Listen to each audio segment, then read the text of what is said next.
దేవుని యొక్క సన్నిధిలో ప్రియ దేవుని బిడ్డలారా, మనకు దేవుడు ఏర్పాటు చేసుకున్న దైవజనులు మనం. ఎవరు ఏర్పాటు చేసుకున్నాడండి?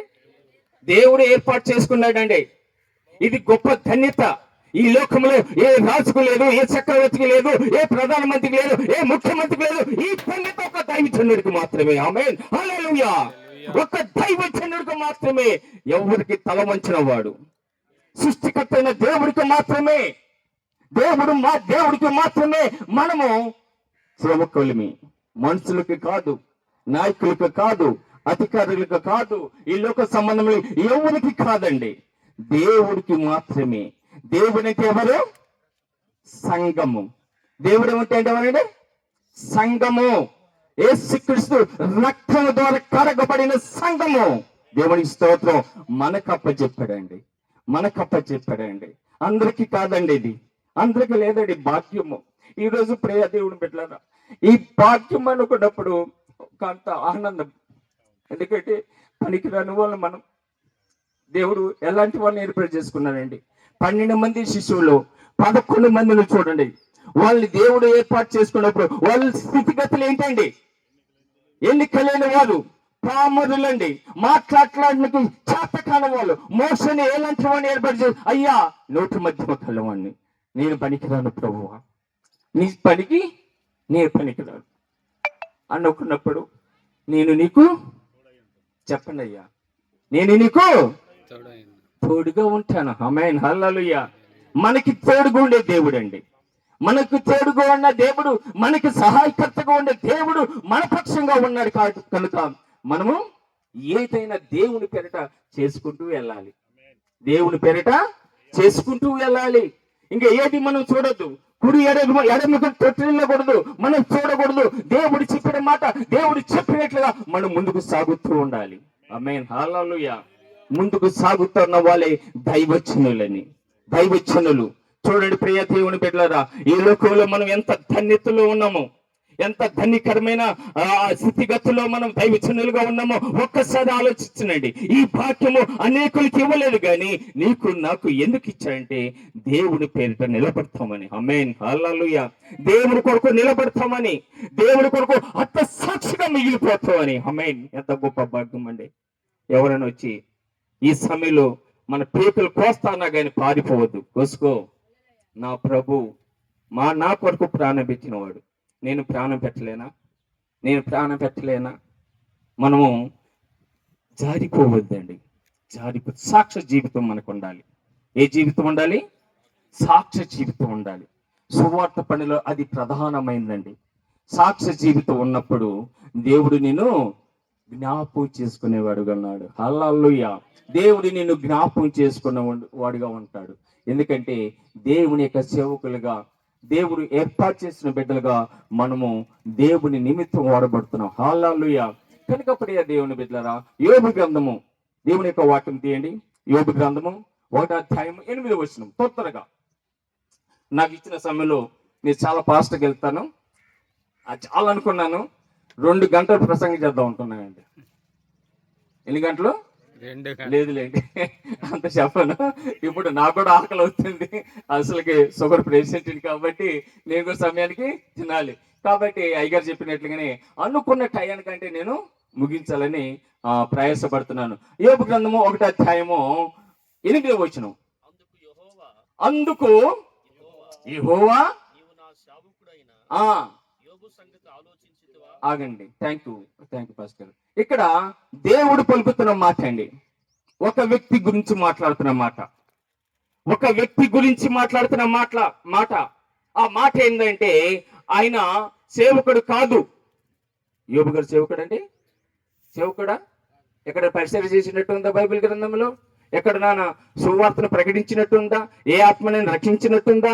మరి ఎందుకు ఆ మాట పలుకుతున్నాడు? ఆలోచించారా? ఎందుకు? ఈయన నా సేవకుడు.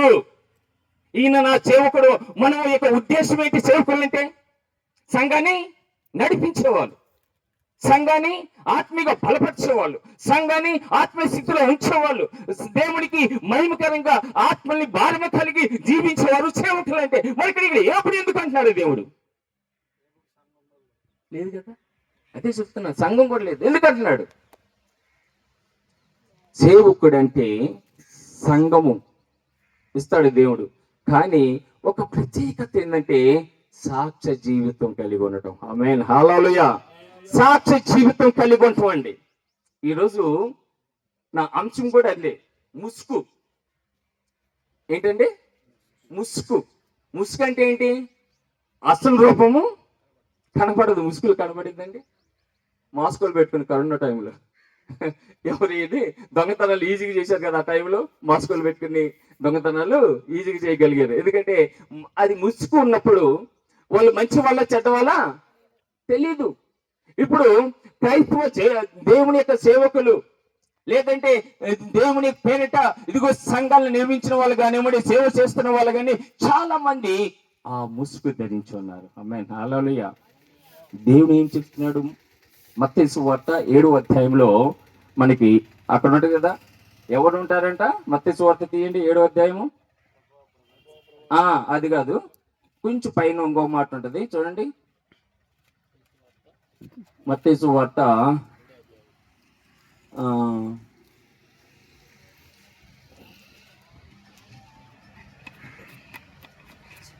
అదే అనుకుంటా. ప్రభు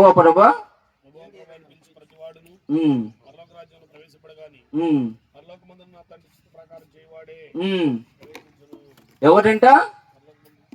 కింద లైన్ లో ఇంకోటి 22 వచ్చినాం. ప్రభువా మేము నీ నామమును ప్రవచింపలేదా, నీ నామమును దయ్యములు వెళ్ళగొట్టలేదా? ఎవరు వీళ్ళండి? సేవకులే. అయ్యా, సేవకులే, మనమే కదా. ఇక్కడ ప్రభు ఏం చెప్తున్నాడు? మేము దయ్యాలు వెళ్ళగొట్టలేదని సేవకులు అంటున్నారు. చేయలేదా? ఆశ్చర్యకార్యములు చేయలేదా? నీ నామంలో దెయ్యాలు వెళ్ళగొట్టలేదా? సువార్తను ప్రకటించలేదా అని సేవకులు చెప్తుంటే యేసయ్య మాత్రం ఏమంటున్నాడు? అక్రమము. ఎందుకు దైవజనుల్ని అలాగంటున్నాడు చెప్పండి? దేవుని స్తోత్రం, హల్లెలూయా. సాక్ష్య జీవితం లేదండి. సాక్ష్య జీవితం లేకపోతే మనం ఏం చేసినా గానీ అది ఒక ముసుగు లాంటిది. ఏంటిది ముసుగు అంటే? విశ్వాసుల దగ్గర ఒక జీవితం ఉంటది, బయట ఇంకో జీవితం ఉంటది. 2 పెళ్లిళ్ళు చేసుకున్న వాళ్ళు సువార్త పని చేస్తున్నారండి. అవమానం కదా. 2 పెళ్లిళ్ళు చేసుకోనండి, 2 వివాహములు చేసుకొని ఎంత ఘోరమైన స్థితి అండి చెప్పండి. ఎంత వాళ్ళ ప్రార్థన వింటాడా? కానీ ఈరోజు వాళ్ళ ప్రార్థన కూడా వింటున్నాడు దేవుడు. ఎందుకంటే యేసు నామములో దెయ్యాలు ప్రార్థన చేస్తే అయినాయండి. అక్రమం చేసేవాళ్ళు అయ్యా, అవునా కదా చెప్పండి అయ్యా. మంచి సువార్థికులకి విశ్వాసం తక్కువగానే ఉంటారండి, మాయ మాటలు చెప్పే వాళ్ళకి ఎక్కువ ఉంటారు కదా. మంచోళ్ళని లోకం కూడా నమ్మట్లేదు. చాలా మంచి ఉండి పాప అయ్యగా చూస్తున్నాడు, ఆయనే చేసుకుంటున్నాడు, ఆయన బండి మీద ఉరుకుతున్నాడు, ఆయనే తెచ్చుకుంటున్నాడు, ఆయనే అయ్యగారు. పాప విశ్వాసులు సహకారం ఉండాలి లేదా? 40 మంది నేను సువార్థికులను పిలుచుకున్నానండి, సేవకులను పిలుచుకున్నానండి. ఏది వాళ్ళు ఏమో ఇంతకన్నా మంచిగా ఏ సులువులు పెట్టి ఆరాధనలు దొరికినాయి వాళ్ళకి. అయ్యా, అవునా కదా. ముసుగు ఎలాగుంటదంటే మనము పరిస్థితిని బట్టి మారేవాళ్ళు. దేవుని సేవకులు మారకూడదండి. అందుకే యోబు గురించి సాక్ష్యం పలుకుతున్నాడు దేవుడు. యోబు గురించి ఏం చెప్తున్నాడు? నా సేవకుడైన యోబుని చూసి ఎవరితో అంటున్నాడు? సాతానుతో గాలోడే. ఆ పైన వస్తున్నాడు ఉంటుంది చూడండి, అక్కడ పైన ఆ పైన ఉంటది. ఏమంటాడు గాలోడు? ఎక్కడెక్కడ దిగుతున్నట వాడు గాలోడు. గాలోడు ఎట్టి గాలితే ఆమె హల్లెలూయా. గాలోడు వాడు. మనము స్థిరమైన వాళ్ళమి. హల్లెలూయా. మనము స్థిరమైన వారు అండి. దేవుని స్తోత్రం, హల్లెలూయా. స్థిరమైన వాళ్ళు దేవుని సేవకులు. ఇక్కడ యోబు కూడా విశ్వాసములో స్థిరమైన వాడు. నమ్మకములో స్థిరమైన వాడు. నేను చెప్తున్న మాట కాదండి ఇది. కింద లైన్లో చదవండి అయ్య గారు. ఏమన్నాడు కింద లైన్లో? నా సేవకుడిని అతడు యథార్థవంతుడు. ఆగండి, ఇక్కడ యథార్థవంతుడు సేవకుడు అంటే ఎవడండి? చెప్పండి, ఏమన్నా డౌట్ అయింది? యథార్థవంతులు, దేవుని స్తోత్రం, హల్లెలూయా. మనం యథార్థవంతులు అండి. ఏది వచ్చినా కానీ, ఏ కష్టం వచ్చినా కానీ నేను ఉద్యోగం చేసుకుంటున్నానండి. నిజంగా నా కుటుంబం అన్య కుటుంబం. నా కుటుంబము, నా తల్లిదండ్రులు దేవుళ్ళు లేదండి. దేవుడి యొక్క ఏర్పాటు ద్వారా నేను రక్షించబడ్డాను. హైదరాబాద్లో వెళ్ళిపోయినాక అక్కడ ఒక సేవకుడు టీవీ ప్రసన్న కుమార్ అని నా ఆత్మీయ తండ్రి గారు, ఆయన పాపం 2 సంవత్సరాలు నా గురించి తిరిగాడు. 2 సంవత్సరాలు నా ఇంటి చుట్టూ తిరిగానండి. నేను ప్రార్థనకి రండి అంటే వస్తానని చెప్తాను కానీ పోను. అట్లా 2 సంవత్సరాలు వేధించాను ఆయన్ని. 2 సంవత్సరాలు బాధ పెట్టాను ఆయన్ని. ఆయన పట్టు వదలకుండా దేవుళ్ళకి నడిపించాలని. ఆ గొప్పతనము ఆ సేవకుడిది కాదండి. ఎవరిది? నా దేవుడిది. ఆయన పట్టుకో, వదలకాకు, ఆయనని నడిపించి విశ్వాసములు, నా బిడ్డగా ఆయన రక్షణ కలిగించు అని ఆయన ప్రేరేపణ ద్వారా ఇక్కడ రావటానికి, మనందరం కూర్చోటానికి దేవుని యొక్క ప్రేరేపణ అండి. దేవుడు ఏర్పాటు చేశాడు. ఎల్లు అంటే మనం వచ్చాం దేవుని యొక్క మాట చొప్పున. అక్కడ యథార్థవంతుడు, యథార్థంగా దేవుని యొక్క సువార్త పనులు మా అయ్యగారికి నేను సహకారిగా ఉన్నాను. ఇట్నే మీటింగ్లు అంటే ప్రతి మీటింగ్కి నేను ఊడ్చేవాడిని, పట్లేసేవాడిని, కుర్చీలు తుడిచేవాడిని. నమ్మకంగా నమ్మకాన్ని అక్కడ చూస్తారండి. యథార్థత చూస్తారు. నువ్వు సేవకులకు రా, నువ్వు సంఘాన్ని పెట్టు, నీ ఇంటి మీద నాకు మందిరం ఏర్పాటు చేయి. దేవుడు అన్స్పెక్టెడ్గా నాకు దర్శనం ఇచ్చాడు. నేనేమో నమస్కారం ప్రభువా, నా వల్ల కాదు నాయన, నాకు చక్కగా ఉద్యోగం ఉంది. ఏముంది? చక్కటి ఉద్యోగం ఉంది, చేసుకుంటున్నాను. మంచి సంఘం ఉంది, కాపురం ఉన్నాడు. నాకు ఆ కాపురి ఆత్మీయంగా నేను 20 సంవత్సరాలు ఆయన దగ్గర ఆత్మీయంగా ఎదుగుతున్నాను, ఇంకా ఎదుగుతున్నాను. నాకు వద్దు అంటే 2 నెలలు పోరాటం అండి. ప్రతిరోజు దేవుడు నువ్వు రా, నాకు మందిరం ఏర్పాటు చేయి, నువ్వు రా, నువ్వు సేవకుడిగా ఉండు అంటే నా వల్ల కాదని నేను కాలు పడి నన్ను వదిలేసే ప్రభువా, కాదు నాయన, నా వల్ల కాదు నాయన, నేను చేయలేని ప్రభువా.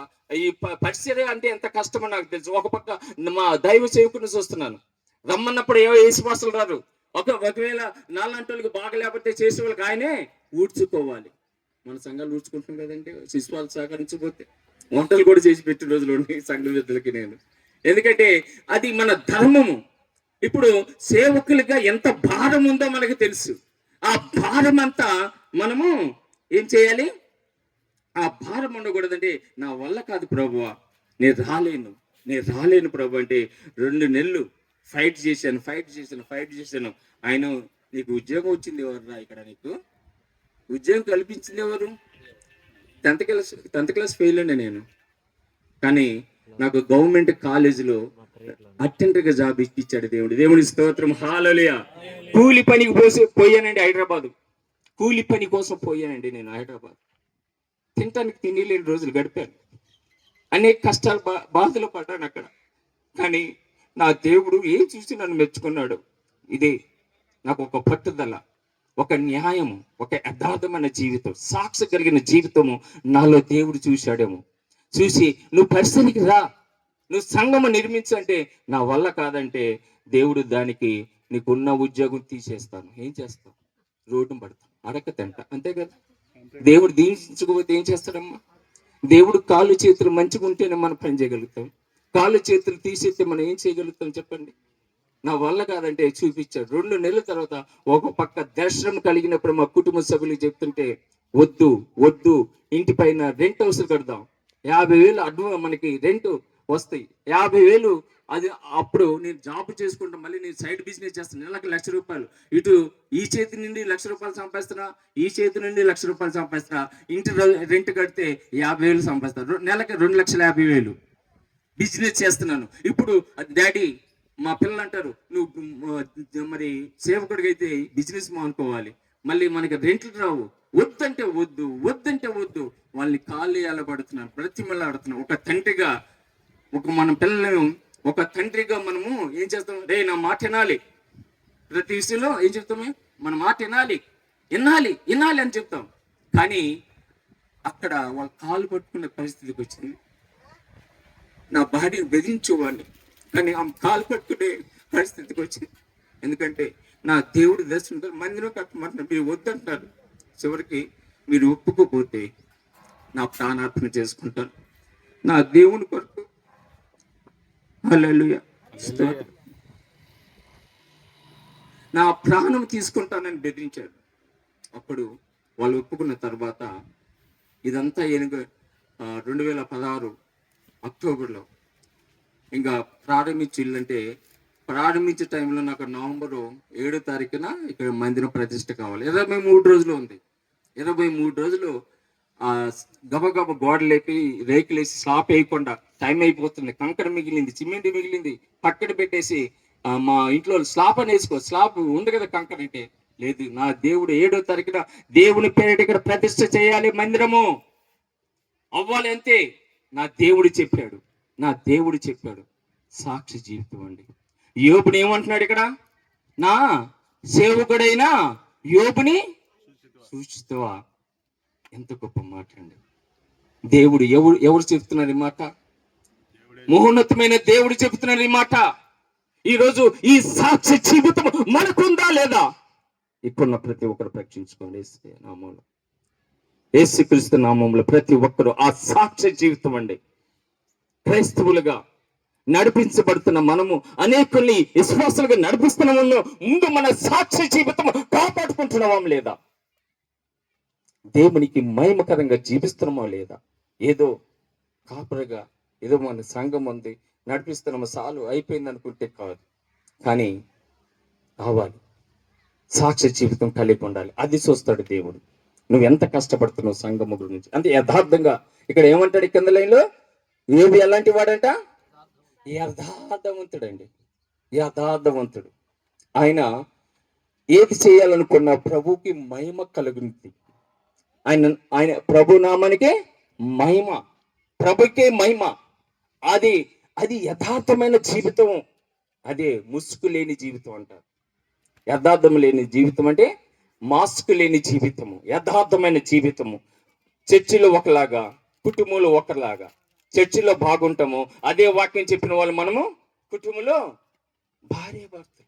ఈరోజు చాలా మంది ఈ ప్రాంతంలో, ఈ గుంటూరు ప్రాంతంలో చాలా మంది మోసం చేసే దైవ సేవకులు ఉన్నారని. ఇక్కడే కాదు, మా హైదరాబాద్లో ఒక ఆన్లైన్లో ప్రార్థన నడిపిస్తుందండి. మనకంటే చాలా బాగున్నారు, నెలకి 50,000 సంపాదించిందంట. ఆమె చెప్తుంది. మనకి ఎవరు ఇస్తారండి? నా సంఘం 350 రావయ్యా. నేను ఎవరిని అడగను, ఎందుకంటే నేను ఒక ఎంప్లాయీకి నాకు దేవుడు అది ఇచ్చాడు, చాలు. వాళ్ళు ఇస్తే తీసుకుంటా, లేకపోతే లేదు. ఆశపడేది లేదు. దేవుని ఏర్పాటు ఏదైతే అది దేవుని కొరకు నేను సొంతగా సంపాదించుకొని నా ఒక సంఘాన్ని నడిపించుకుంటూ, సంఘాన్ని బలపరుచుకుంటున్నాను. కానీ మాయ మాటలు చెప్పేవాళ్ళు ఈరోజు ఎలా ఉన్నారు? ఆమంటది ఫోన్ కాన్ఫరెన్స్, వీడియో కాన్ఫరెన్స్ కూడా ఆ ముఖం వాళ్ళకి తెలియదు, వాళ్ళు పాస్టర్ గారి ముఖం వీళ్ళకి తెలియదు, వీళ్ళ ముఖం వాళ్ళకి తెలియదు. కానీ ముసుగు రాని చక్కగా ముసుగు రాని ఇలాంటి సేవ, ఇది యథార్థమైన సేవ అంటారు అయ్య గారు. అలా అనుకుంటే ఏసై ఇక్కడ రావటం ఎందుకయ్యా? పరలోకంలో ఉండి మీకు అందరికి రక్షణ కలుగును గాక అంటే మారిపోయింది. ఆయన ఈ లోకానికి రావాల్సిన పరిస్థితి ఎందుకు? ఆయన గర్భంలో ఇదిగో ఆయన మానవుడిగా జన్మించి ఆయన పరిశుద్ధమైన జీవితం జీవించాల్సిన పరిస్థితి ఎందుకు? ఆయన అవమానించబడటం ఎందుకు? తునీకరించబడటం ఎందుకు? ఆయన ఇదిగో విపరీతమైనగా ఇదిగో గాండ్రించి మొక్క మీద ఉమ్మేయటం ఎందుకు? పిడిగుద్దులు గుద్దటం ఎందుకు? ఇదిగో 39 కోడ దెబ్బలు అనుభవించడం ఎందుకు? ఆ శ్రమల, ఆ సిలువ, ఇదిగో 130 కిలోల ఆ బరువు కలిగిన ఆ సిలువను మోయటం ఎందుకు? ఆ గొలకొత్త కొండ మీద ఆ మేకులతో, ఆ ముళ్ళ కిరీటముతో మరణించటం ఎందుకండి? ఆయన చేయలేడా రక్షణ కార్యం రాకుండా? కానీ మనకి ఆదర్శవంతంగా ఉండటానికండి, సేవకులుగా ఎలా జీవించాలి, యథార్థమైన జీవితము, ఏ కలంకము, ఏ మడత, ఆయన అపరాధ భావము లేని జీవితము జీవించాడు ఆయన. ఆమేన్ హల్లెలూయా. ఈ రోజు ప్రియ దేవుని బిడ్డలారా, యథార్థమైన జీవితం జీవించిన వారికి ఇదిగో మనకి ఇక్కడ విశ్వాసం తక్కువగా ఉండొచ్చేమో కానీ, మన పరిస్థితి తక్కువగా ఉండదు కానీ దేవుని ఎదుట ఘనత పొందుకుంటాం. ఆమేన్ హల్లెలూయా. దేవుని ఎదుట మహిమ పొందుతాం. ఆమేన్ హల్లెలూయా. దేవుని ఎదుట ఉంటాం మనం, దేవుని యొక్క సింహాసనం ఎదుట ఉంటాం. ప్రియ దేవుని బిడ్డలారా, దేవుని యొక్క యథార్థమైన జీవితం కలిగి ఉండాలండి. కష్టాలు వచ్చినా, బాధలు వచ్చినా, శ్రమలు వచ్చినా, ఇదిగో మన సంఘం మనల్ని మోసం చేయొచ్చు. సంఘంలో ఉన్న వాళ్ళు కొన్ని రోజులు ఎదుగుతారు, మన ద్వారా దేవుని యొక్క వాక్యం నేర్చుకుంటారు, మళ్ళీ కొంతమంది విశ్వాసం తీసుకెళ్తారు. 2023 సంవత్సరంలో దేవుడు దర్శనం ఇచ్చాడు. అయ్యా, నేను 2016లో సంఘం పెడితే ఉన్న వాళ్ళందరినీ మార్చారు, తీసేస్తానన్నాడు.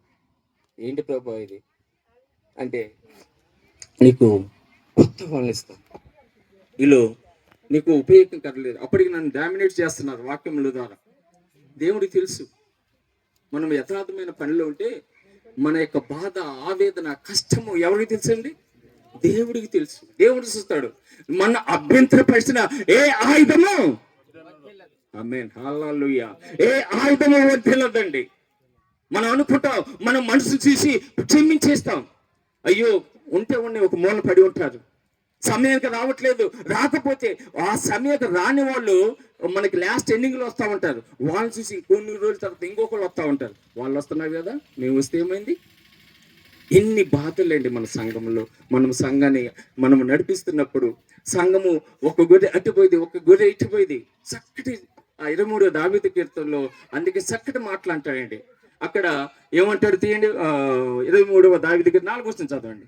4వ వచనం ఒకటి త్వరగా 4వ వచనం నేను ముగిస్తాను, నా సమయం దగ్గర వచ్చింది అనుకుంటా. గాఢాంధకారపు లోయల్లో నేను సంచరించినను. ఆమేన్ హల్లెలూయా. ఎవరు అంటున్నారు ఈ మాటలు? దావీదు గారు అంటున్నారు. ఎవరి గురించి మాట్లాడుతున్నారు? విశ్వాసుల గురించి, సంఘము గురించి. సంఘంని నడిపించే ఇదిగో సేవకుడు తోడుగా సంఘానికి ఉన్నప్పుడు ఆ విశ్వాసులు ఎలా ఉంటారండి? గాఢాంధకారపు లోయల్లో. సంఘం ఏదున్నా ఆ ఛాలెంజ్ మనం తీసుకుంటున్నాం. దేవుని సేవకులుగా, దేవుని పరిశీలన చేసే వాళ్ళుగా, సంఘాన్ని నడిపించే వాళ్ళుగా ఆ వాళ్ళ బాధని, వాళ్ళ నొప్పి, ఆ పెయిన్ మనం అనిపిస్తున్నాం. వాళ్ళకి తెలియదండి, కానీ ఎవరికి తెలుసు? యోబు యొక్క యథార్థతను ఎవరు చూశారు? దేవుడు చూశాడు. నీ యథార్థతను ఎవరు చూస్తాడు? దేవుడు చూడును గాక. నీ సంఘాన్ని అభివృద్ధిపరచును గాక. నీ సంఘాన్ని దేవుడు చూసి దీవించును గాక. దేవుని స్తోత్రం హల్లెలూయా. యథార్థమైన కింద లైన్ చదవండి అయ్యా, కింద లైన్ బైబిల్ పట్టి యోబు గ్రంథము. యథార్థుడు ఈయన, యథార్థవంతుడు, న్యాయవంతుడును. ఏంటంటే ఈయన న్యాయవంతుడండి. మనము డబ్బు ఉన్న వాళ్ళకి, డబ్బు లేని వాళ్ళకి ఒక తీర్పిస్తామేమో, కానీ యోబు అలా కాదంట. తమ్ముడు తన్నుడైనా ధర్మం చెప్పాలి. తమ్ముడు తన్నుడైనా, నేను ఆయన కూడా లాస్ట్లో ఉన్నప్పుడు మా ఊరు అతను ఇంకొక అతను గొడవ పడుతున్నారు. మా ఊరు అతను ఇంకొక అతను గొడవ పడుతున్నారు. ఇప్పుడు వాళ్ళిద్దరి మధ్యలో నేను తప్పించాలి. ఎవరిని పట్టుకోవాలి? మా ఊరిని పట్టుకోవాలి, అంతే కదా. నేనేం చేశానంటే పట్టునోని పట్టుకున్నా, గట్టిగా వాటేసుకొని. వాడొచ్చి ఈడు 4 తన్నులు తన్నిండు. ఏంటనిండు? ఇప్పుడు ఏమైంది? నువ్వు పట్టుకొని నన్ను తన్నెత్తవా? నువ్వు పట్టుకొని నన్ను తన్నెత్తవా? న్యాయమే తీర్పండి అది. తమ్ముడు తన్నుడైనా ధర్మం చెప్పమని ఎందుకు? ఆ దేవుడు లేదులేండి, అప్పుడు చిన్నపిల్లలు హాస్టల్లో చేస్తున్నా, రక్షణ లేదు. చెబుతున్నాను అంటే దేవుడు న్యాయవంతుడు ప్రేమిస్తాడు. ఆమేన్ హల్లెలూయా. దేవుడు ఎవరిని ప్రేమిస్తాడు? న్యాయవంతుడి. మనం ఏ విషయంలో తప్పిదములు చేయకూడదు, ఏ విషయంలోనూ మనం తప్పిపోకూడదు. మనకు దేవుని యొక్క ధర్మం, దేవుని యొక్క వాక్యము ఏదైతే ఉందో అదే ప్రకారంగా మనం ముందుకెళ్ళాలి. ఆమేన్ హల్లెలూయా. ఎన్ని కష్టాలు వచ్చినా, శ్రమలు వచ్చినా. నేను మా చర్చి రక్షణ మార్గం ప్రార్థన సహవాసం చింగరాబాద్లో ఓల్డ్ ఆల్వాల్ ప్రాంతంలో ఉంటుంది. 7వ సంవత్సరం యానివర్సరీకి అడ్వేడి విలియం గారు తెలుసు కదా, తెలిసి ఎంతమందికి? అడ్వేడి విలియం గారు బెంగళూరులో ఉంటారు. మన ప్రాంతంలో బాగా వాడబడతారు. ఆయన పిలుద్దామని ఎవరిని నేను అడగల. ఎవరిని నేను ₹1 అడగల. 2 లక్షలు నా సొంత డబ్బు, అంటే కొంత ఉంది కొంత లేదు, అప్పు చేయడానికి సిద్ధపడిపోయా. అప్పు చేయడానికి సిద్ధపడి 2 లక్షలు ఎస్టిమేషన్ వేసిన ఆయనతో మీటింగ్లు పెట్టియాలని. అయితే ఆయన ఆ టైంలో యూఎస్ఏలో ఉన్నారు, నేను రాలేని చెప్పాడు. అయితే ఆ మీటింగ్లు పెట్టినప్పుడు నేను ఏం చేయాలి ప్రభు అని ప్రభుని అడిగితే, నువ్వు పాఠ పుస్తకాలను ప్రింట్ చేయించన్నాడు. ఏం చేయమన్నాడు? పాటల పుస్తకాలు ప్రింట్ చేయించమన్నాడు. పాటల పుస్తకాలు ఏదో ఒక 30-40 కాకుండా ప్రింట్ ఎక్కువ కొద్దీ తక్కువ అవుతాయి కదా అని ఈ పుస్తకాలు చేయించా. మా ఇంట్లో ఒకటే రంపపు కోత, ఎందుకు నువ్వు 2 లక్షలు ఖర్చు పెట్టినావు, ఎందుకు నువ్వు 2 లక్షలు? నా దేవుడు చెప్పాడు అంతే. నా దేవుడు చెప్పాడు. ఆయన చిత్తం ఏమై ఉందో, ఆయన చిత్తము ఏమై ఉందో న్యాయం ఉంది. చదవండి అయ్య గారి కింద లైన్లో. ఆయన ఇది అండర్లైన్ చేసుకోండి. దేవుని సేవకులైన మనము ఎవని యందు భయభక్తులు కలిగి ఉండాలి. దేవుని యందు. మనకి మందిరం అంటే పాత నిబంధనలు గుడారంలో ఎన్ని స్థలాలు ఉంటాయ్యా? ఎన్ని స్థలాలు అని చెప్పండి అయ్యా? 3 స్థలాలు ఉంటాయి. ఆవరణము, పరిశుద్ధ స్థలము, అతి పరిశుద్ధ స్థలము, 3 ఉంటాయి. ఇప్పుడు మన సేవకులుగా అతి పరిశుద్ధ స్థలంలో ఉండి దేవుని యొక్క వాక్యం. ఎందుకు? దేవుడిచ్చిన అధాత్య మనకి, దేవుడిచ్చిన కృప మనకి, అది దేవుడిచ్చిన భాగ్యం మనకి అది. ఎందుకంటే ఆ సమర్పణమైన జీవితము, ఇదిగో నా నిమిత్తము మిమ్మల్ని హింసించేవారు ఉండొచ్చు, బాధ పెట్టేవారు ఉండొచ్చు, కష్టపెట్టేవారు ఉండొచ్చు, చివరికి మిమ్మల్ని చంపేవారైనా ఉండొచ్చు, కానీ సిద్ధపడి ఉండాలి. ఆమేన్, హల్లెలూయా. అలాంటి సమర్పణ కలిగిన వారు మనం. అందుకే మనకు ఆ భాగ్యం. ఈ రోజులు మనం ఎవరైనా నాయకుడు వచ్చారనుకోండి, ఏం చేస్తాం? అక్కడ నడిపిస్తాం. కూర్చోండి అయ్యా, అభిషేకం ఉండదు వాళ్ళకి. అయ్యా ఒక ఎమ్మెల్యే వస్తేనో, ఒక కార్పొరేటర్ వస్తేనో, లేకపోతే ఒక ఇంకా అధికారి వస్తేనో మనం అతి పరిశుద్ధమైన స్థలంలో నిలబెడుతున్నాం అండి. ఎంత దౌర్భాగ్య స్థితిలోకి వచ్చి వాళ్ళు అసలు ఆ స్థలంకి వాళ్ళ ఎన్నిక కాదు కదా. కానీ మనం ఏం చేస్తున్నాం చెప్పండి? గుండెల మీద చేసుకొని చెప్పండి. ప్రతి సేవ. అందుకే ఇంతవరకు నా సంఘంలో ఒక్క రాజకీయ నాయకుని కూడా నేను ఎదురు చెప్పలేదండి. దేవుని స్తోత్రం, హల్లెలూయా. నాకు అవసరం లేదు. మన ఎలక్షన్లో వచ్చి, అయ్యా మీ సంఘానికి ఇదిగో పలానా పార్టీ ఓటు ఇచ్చి 2 లక్షలు, నీ 2 లక్షలు నాకెందుకయ్యా? నా దేవుడు శ్రీమంతుడైన దేవుడు, నా సంఘము ఇదిగో శ్రాపేసుకోండి అయ్యా, నా దేవుడు వేపిస్తాడు. అంతే, నా దేవుడు వేపిస్తాడు. ఎవడు ద్వారైనా నా దేవుడు చేస్తాడు. మీ దగ్గర రాజకీయ నాయకుడి దగ్గర చేయిస్తాను. ఒక్క మాట చెప్పండి అయ్యా, నేనే చెప్తాను. వాళ్ళ ఇష్టం, వాళ్ళు ఎవరు ఏ పార్టీకైనా వేసుకోండి, అంతే. నేనైతే చెప్తాను. మనం ఓట్లు వేయించే వాళ్ళు బోటర్లాగా ఉన్నామండి దేవుని సేవకుల్ని. ఒక పార్టీకి అంటగట్టబడి మనం దేవుని పార్టీ అండి మన. ఆమేన్, హల్లెలూయా. మనం దేవుని పార్టీ, అందుకే మనము న్యాయవంతులుగా ఉండాలి. ఆమేన్. ఇది సాక్ష్యమైన జీవితం అండి. అందుకే ఏది అనగానే జరిగింది. నీ మీద అగ్ని రగిలింపబడుతుంది. అగ్ని ఆత్మ నీలో ఉంటుంది. ఆమేన్, హల్లెలూయా. అగ్ని ఆత్మ నీలో ఉన్నప్పుడు ఇదిగో చూడరా విధులలో చెప్పండి సార్, ఆగిపో అనమని చెప్పండి సార్, ఆగిపో. ఏలియా ఇదిగో 3.5 సంవత్సరంలో వర్షము ఆగిపోయిందా? 2 రాజుల గ్రంథము 1వ అధ్యాయం 10వ వచనంలో అక్కడ ఒక రాజు, ఇశ్రాయేలు రాజుడు, ఆయన ఇదిగో కిందపై జబ్బు పడి ఉన్నప్పుడు ఇదిగో వాళ్ళందరూ అన్య సేవకులు వాళ్ళ దగ్గరికి పోయి, నా జబ్బు తగ్గిద్దా, నేను బ్రతికుంటానా, పోయి కనుక్కరామంటే ఏలియా గారు ఏమన్నారు? నువ్వు పడక దిక్కక ముందే ఏం చేస్తాను? మరణిస్తాం. మన నోటి నుంచి వచ్చే ప్రతి మాట నెరవేర్పు దేవుడు అనుగ్రహిస్తాడు. మనం ఎప్పుడైతే యథార్థవంతులుగా ఉంటావో, దేవునికి న్యాయవంతులుగా ఉంటావో, దేవునికి ఇదిగో సాక్షిగా నిలబడతావో, అప్పుడు మన జీవితంలో మనం ఇచ్చిన ప్రతి మాట దేవుడు సఫలపరచును గాక. ఆమేన్. మోషే గారు సీనాయి పర్వతం మీద వెళ్ళినప్పుడు 32వ నిర్గమకాండము 32వ అధ్యాయంలో మనం జ్ఞాపకం చేసుకున్నప్పుడు ఆయన 2 పలకల మీద ఎన్ని ఆజ్ఞలు రాశాడంటే దేవుడు? 10 ఆజ్ఞలు తన స్వ ఏలుతో రాశాడు. తర్వాత కిందికి పోయినప్పుడు ఏమైంది? అక్కడ ఆయన కోపం వచ్చి ఆ పలకల్ని పగలు కొట్టేసి రండి, దేవుని బిడ్డలైతే ఇదిగో నా కుడి పక్కన ఉండండి, దేవుని బిడ్డలు కాకపోతే మీరు ఎడం పక్కన ఉన్నప్పుడు కుడి పక్కన వచ్చిన వారు అందరూ సజీవులుగా ఉంచారు. ఆ రోజు 3,000 మంది దేవునికి వ్యతిరేకంగా ఉన్న వాళ్ళు హతమైపోయారు.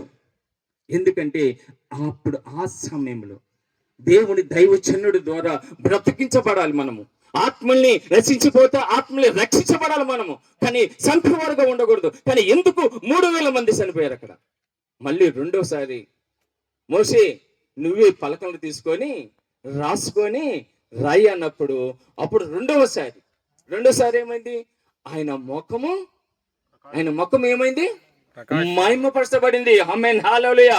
ఆయన ముఖము ఇదిగో వెలుగుతోగా మారిపోయిందండి. ఆయన అగ్ని రగిలించబడి ఆయన చూడలేక ఉండిపోయారు. అనేకులు జీవం పొందుకున్నారు. ఆ మొదటిసారి జరిగిన సంఘటనలో ఇశ్రాయేల్ ప్రజలు కానివ్వండి, ఆ ప్రజల ద్వారా ఆ సేవకుడు నాయకుడు ఏమయ్యాడంటే ఆయన కూడా కోపంతో ఆయన ఇతరులకి మరణము కొని తెచ్చారు. ఈరోజు మన సంఘంలో మరణము కొని తెస్తామా? మరణం అంటే ఎవరిని చంపట్లేదండి, ఆత్మీయంగా చంపేసే వర్గం ఉన్నామా? ఆత్మీయంగా బలపరిచే వర్గం ఉన్నామా? సేవకులుగా ప్రియ దేవుని బిడ్డలారా, నా సమయము అయిపోయింది, నేను ముగిస్తున్నాను. మరి ఇన్న వాక్యములో సేవకుల కంటే సాక్ష్య జీవితం కలిగి ఉండాలండి. ఇది ఎంతో గొప్ప భాగ్యం. ఎవరికి లేదండి ఈ పని.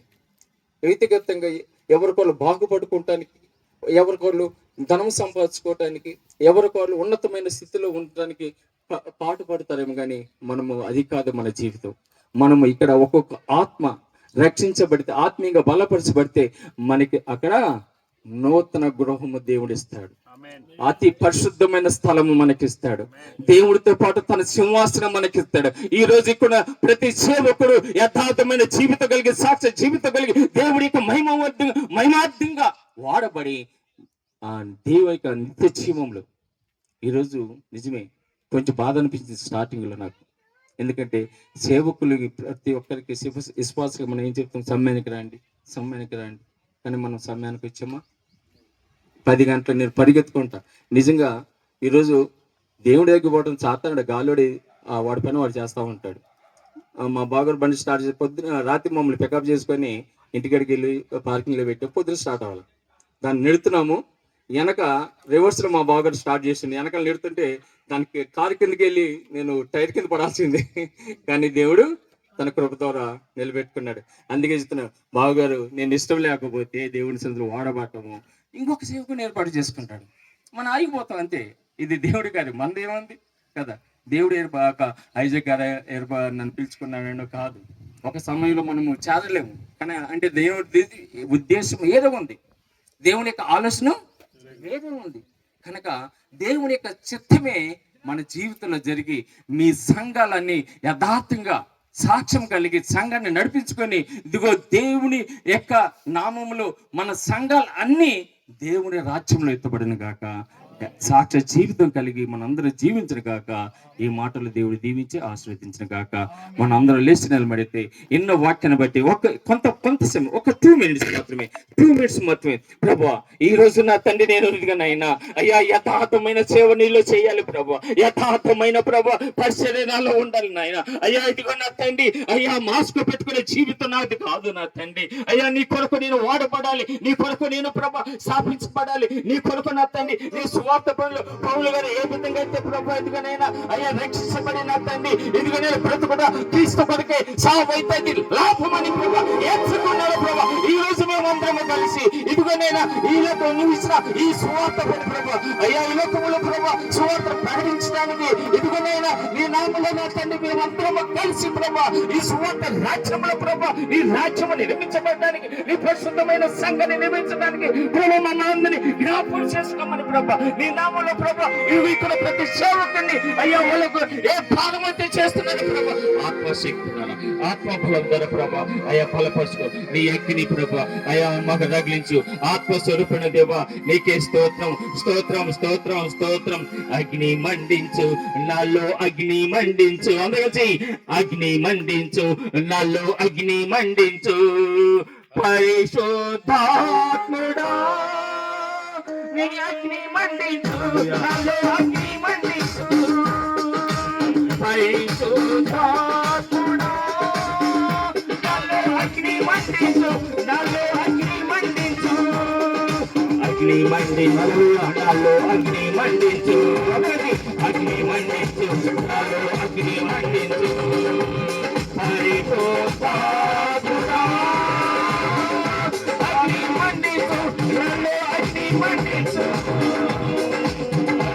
అగ్ని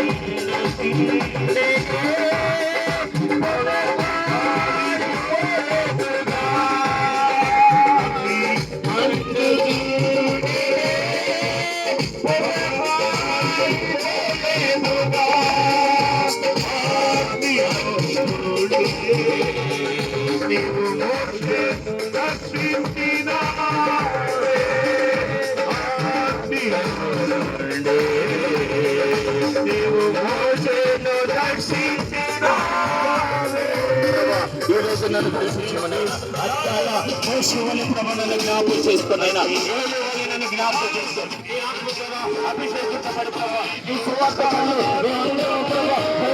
సహాయం చేస్తుంది ఈ నామములు జ్ఞాపకం చేసుకుని ఆత్మశక్తులు ఆత్మ సహాయం ప్రభుని చేసిన ఈ యొక్క వాక్యం మా జీవితంలో ప్రభు నెరవేర్చమని ఏసునామములో అడిగి పెట్టున్నాం తండ్రి. ఆమేన్. థ్యాంక్ యూ కూర్చోండి. Thank you Jesus.